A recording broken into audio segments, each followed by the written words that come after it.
Ternyata semua ustadznya ngudut semua.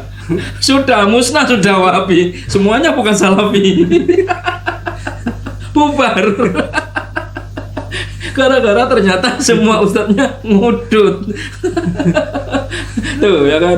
Assalamualaikum warahmatullahi wabarakatuh. Halo teman-teman, ketemu lagi dengan dua abang desa ya di channel Mr. Coach. Yuk mari kita ngobrol di channel ini. Yuk mari kita siapkan kopinya yang kenal, ngolah pikir dengan share serius tapi santai. Oke bos, kali ini materinya masih tetap karena Ustadz Bajri ini masih trending, masih rame dibahas-bahas bos. Baik dari kalangan Wahabi maupun non Wahabi bos ya. Iya, semuanya lepas tangan bos, satu persatu lepas tangan. Ya, para YouTuber. Iya, para YouTubernya. Ya Wahabinya, kalau Asbaja sih ya biasa-biasa aja karena sudah nggak kaget kan, karena hukum-hukum khilafiyah itu kan sudah kita ketahui sebelum kasus-kasus kayak gini beredar. Jadi nggak kaget lah, biasa lah. Justru menurut kami ini bentuk pendewasaan dalam beragama untuk para Wahabi ini ya. Kayak gitu bos. Bentuk pendewasaan. Betul, biar mereka itu bisa berpikir bos. Di sini Ustadz Bajri saya kira dia pelopor lah ya. Dia yang memulai itu bahwasanya ikhtilaf itu boleh, khilafiyah itu boleh di dalam Islam gitu. Beliau yang mulai, saya anggap begitu teman-teman ya. Oke, ini kita tanggapi tarbiyah da'ilah ya. Karena narasinya ini mengerikan. Dia itu kan kalau buat narasi kan ngeri bos ya. Ini bos, tuh bos, judulnya itu bos. Lihat Bajri Salafi anjing, itu bos ya. Akhirnya mati. Dia itu gitu. Ya Allah. Ini ngaku dia ngaku salaf ya. Padahal Wahabi. Mana ada salaf kayak gini? Kalau Wahabi tuh ya ada kayak gini ya. Narasinya lihat judulnya paling atas itu kan gitu. Kemudian di bawahnya klarifikasi Bajri buat Salafi akhirnya dilarang selamanya di Indonesia. Wow. Ini nggak matching, jelas sudah judul sama isinya jelas nggak seimbang, sudah nggak sama gitu bos. Ya, biasanya tarbiyah da'ilah itu antara judul sama isinya berbeda jauh bos. Jauh ya kan. Masa ini jamaah Ustadz Riyad Bajri ya. Kalau kalian tahu tuh Ustadz Riyad Bajri tuh dikatain kayak gini. Walaupun ya, itu nulis kan bukan omongan tuh, tapi tulisan. Tapi kan tulisan tuh isi dari hati kan ya, dan otaknya. Dia nggak kalau mau ngomong dia takut dihujat tuh, jadinya cuma nulis. Ya. Kalau nulis nggak dosa mungkin ya. Oke, kita lihat videonya aja dia ya. Kami juga belum sempat reaksi dia ini, soalnya ini beberapa puluhan video dia spesialis Gus Miftah. Ya Allah. Gus Miftah dari A sampai Z semuanya dicari sudah kesalahannya Gus Miftah tuh, spesialis dia tuh.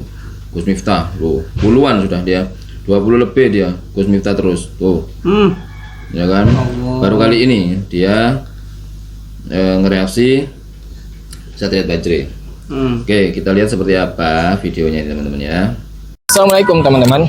Ya, di video kali ini saya akan mereaksi ya sebuah berita yang viral di mana ada seorang dai yang katanya Salafi itu kedapatan atau keciduk kayak gini teman-teman.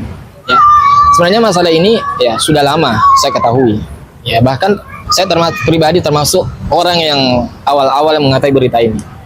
Bahkan sebelum para konten kreator yang lainnya ya membahas hal ini, itu sebenarnya saya sudah ketahui. Ya bahkan Harry Pras sendiri sebenarnya saya pribadi yang mengabari. Ada loh. Ya. Oh, ternyata dia yang berjasa, bos. Ternyata dibalik semuanya ini, dibalik para YouTuber Wahabi yang bereaksi Ustadz Riyad Bajri, dia pahlawannya teman-teman.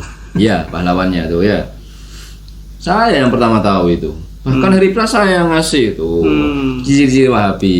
Kalau ada amalan baik, dia yang paling klaim. Kami. Kalau sudah terlihat buruk, bukan kelompok kami. Enak sudah. Cukup. Tetapi kok kemudian semakin kesini saya semakin berpikir teman-teman. Saya semakin ya enak. Ya setelah mendengar barusan ini video klarifikasi dari Ustadz Riyad Bajri. Nggak usah kita sebut Ustadz, Pak Bajri.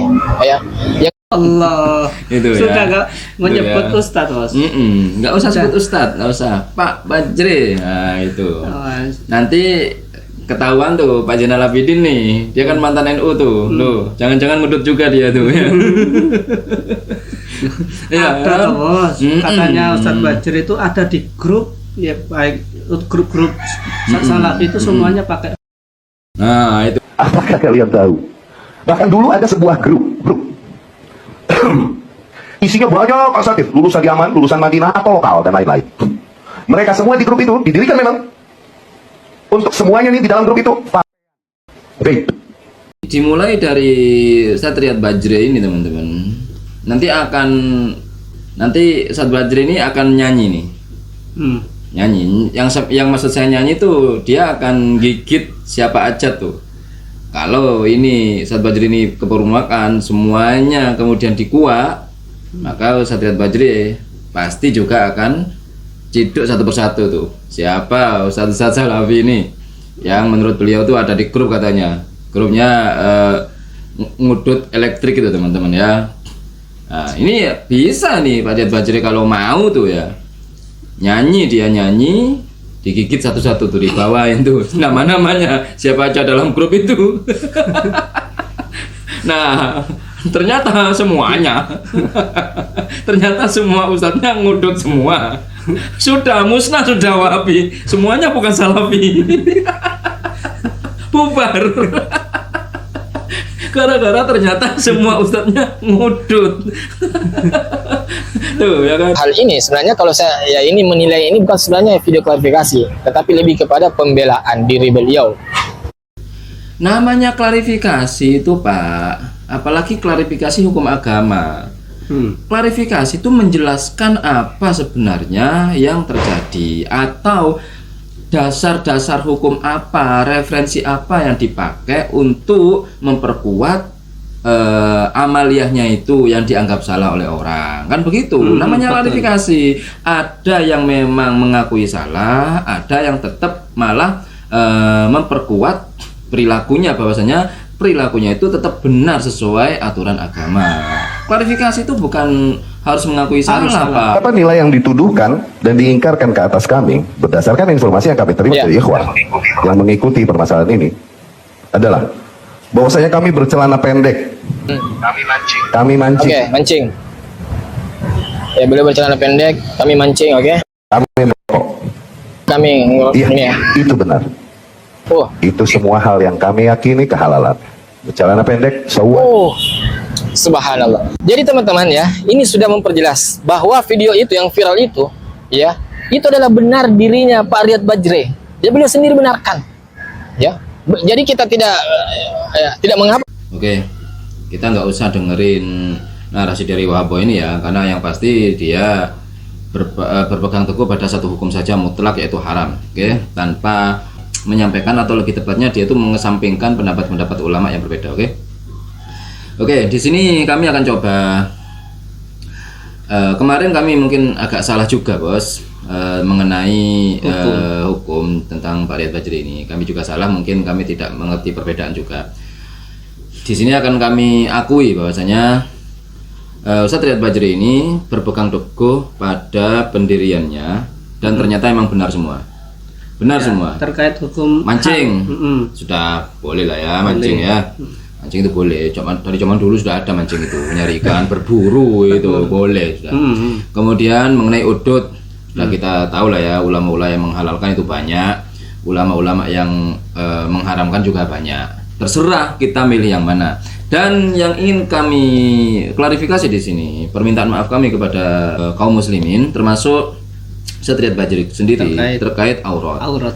Soalnya yang kami ketahui kan surah rubah ya, aurat laki-laki itu antara pusar dan lutut sampai lutut seperti itu, Bos ya. Dan ternyata saya cari apakah ada pendapat yang memperbolehkan atau yang menjelaskan bahwasanya paha ini tidak termasuk aurat bagi laki-laki. Ternyata ada, Bos. Wa dhahaba ba'du ahli ilmi ila anna al-fakhdha laisa bi'aurah. Ini, Bos. Sebagian ahli ilmi berpendapat bahwasanya paha itu bukan termasuk aurat. Walakinnahu qaulun marjuhun, Bos ya. Jadi ini qaul yang lumayan kuat juga, ya. Iya. Wasawab kuat tapi enggak Bos, enggak umum lah, Bos ya, enggak umum.